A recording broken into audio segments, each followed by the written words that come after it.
Good evening, everyone. I want to start with a question. How do you remember? Not what you remember, but how. Is it like a video camera? A filing cabinet? A computer? The answer is, it's like none of those. It's a dynamic, multi-stage factory, constantly taking in raw materials, processing them on a tiny workbench, and sending some to a vast, permanent warehouse. That factory is your memory. It's what makes you, you. But we all know this factory has glitches. Why do we forget a name seconds after hearing it? Why do we remember the first and last item on a list best? Tonight, in about 10 minutes, we'll walk through this mental factory, from the fleeting first impressions of sensory memory, to the cramped but powerful workspace of short-term and working memory, and finally into the boundless archives of long-term memory. By the end, you'll not only understand why you forget, but how you can remember better. Stage 1. Sensory memory, the blink of an eye buffer. Our journey starts not with conscious thought, but with a whisper. Every second, your senses are bombarded with sights, sounds, smells, and touches. Sensory memory is the brain's initial holding bin for this raw data. It lasts less than a second, just long enough for your brain to decide, is this important? Let's look at its two main types. First, iconic memory. This is your visual snapshot. Think of waving a sparkler on a dark night. You see a continuous trail of light, right? The sparkler isn't actually a line, it's just a point. Your iconic memory holds each point of light for a fraction of a second, and your brain strings these snapshots together to create the illusion of a smooth, unbroken path.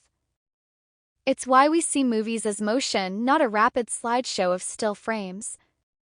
Second, echoic memory. This is your mental echo. Imagine someone says the word promise. When you hear the first syllable, your brain holds that sound for about 2 to 4 seconds as an echo. As you hear the rest of the wordness, you use that echo to instantly recognize the complete word and not confuse it with project or professor. It's also why, when you're distracted and say what, you often answer the question a second later. Your echoic memory replayed the sound for you. The critical point? If you don't pay selective attention to this sensory information, it fades instantly. But if you do, it gets sent to the next, more conscious stage. Stage 2. The mental workbench, short-term and working memory. This brings us to the stage you're most aware of, your conscious mind. Here, we have two closely linked systems. First, short-term memory. Think of this as your brain's sticky note or mental notepad. It holds the information you are consciously thinking about right now. But it's shockingly limited. It can only hold about 7 plus or minus 2 pieces of information for about 20 seconds without rehearsal. For example, a hotel clerk tells you your room is 1427. As you walk to the elevator, you repeat 1427, 1427 to yourself. That's you using rehearsal to keep it on the sticky note. The moment you find the room or get distracted, that note is tossed. It's pure, passive, temporary storage. But we're not just notepads. We're problem solvers. This is where working memory comes in. Working memory is short-term memory plus manipulation. It's the active workbench where you don't just hold information, you work with it. Let's use a classic example, calculating a 20% tip on a $48 bill. Your working memory must hold the number 48. Manipulate it, calculate 10% and hold that result. Manipulate it again, double $4.80 to get $9.60. Finally, hold both 48 and 9.60 to manipulate them into a grand total. That's active processing. Following multi-step directions, having a debate, parallel parking, they all require this workbench where you hold some facts while actively juggling and applying others. Now, a fascinating quirk of this system is the serial position effect. If I read you a list of 20 words and ask you to recall them, you'll likely remember the first few and the last few. Why? The first items got extra rehearsal and made it to long-term memory. The last items are still sitting fresh on your short-term mental notepad.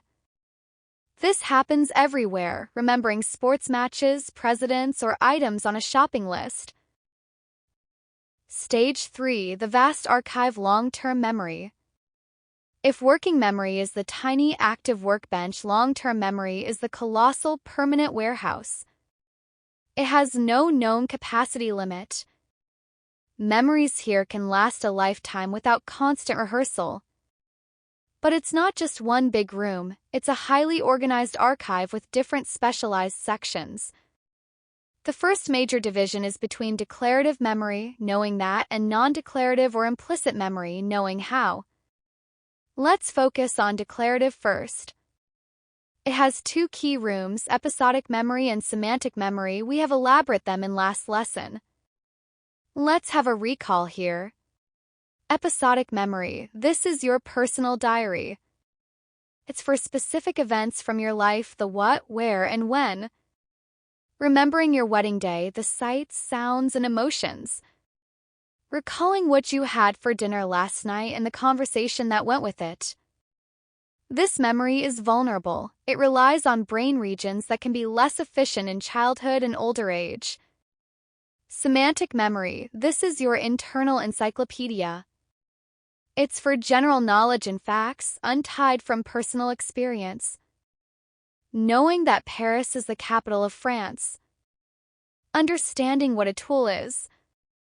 Recalling the rules of chess. You don't remember when you learned it, you just know it. Now, the other major division is implicit memory. This is the unconscious influence of the past. The classic example is procedural memory, the memory for skills. Riding a bike, typing, tying your shoes. You don't consciously recall the steps, your body just knows how. But implicit memory also includes priming and conditioning. Here's the crucial modern insight. These stages are not one-way streets. They interact constantly. When you see a new word, you instantly retrieve its meaning from your semantic long-term memory to help hold it in short-term memory. Your short-term memory is best thought of as the activated, currently in focus part of your long-term memory. Your knowledge shapes what you perceive and remember in the moment. Conclusion: the living, breathing system of you. So, what have we learned in our tour? Memory isn't a recording. It's a process, a fleeting sensory buffer, a limited conscious workbench, and an unlimited interactive archive.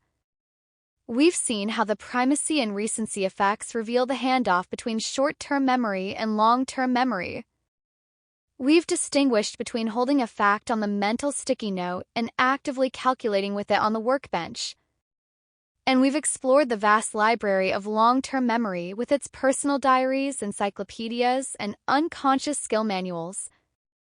Understanding this factory explains so much: why we forget names, why we're good at skills we can't describe, and why the first and last moments of an experience stick. More importantly, it gives us power. To remember better, we need to encode deeply, move information from that fragile sticky note into the permanent warehouse by making meaningful connections.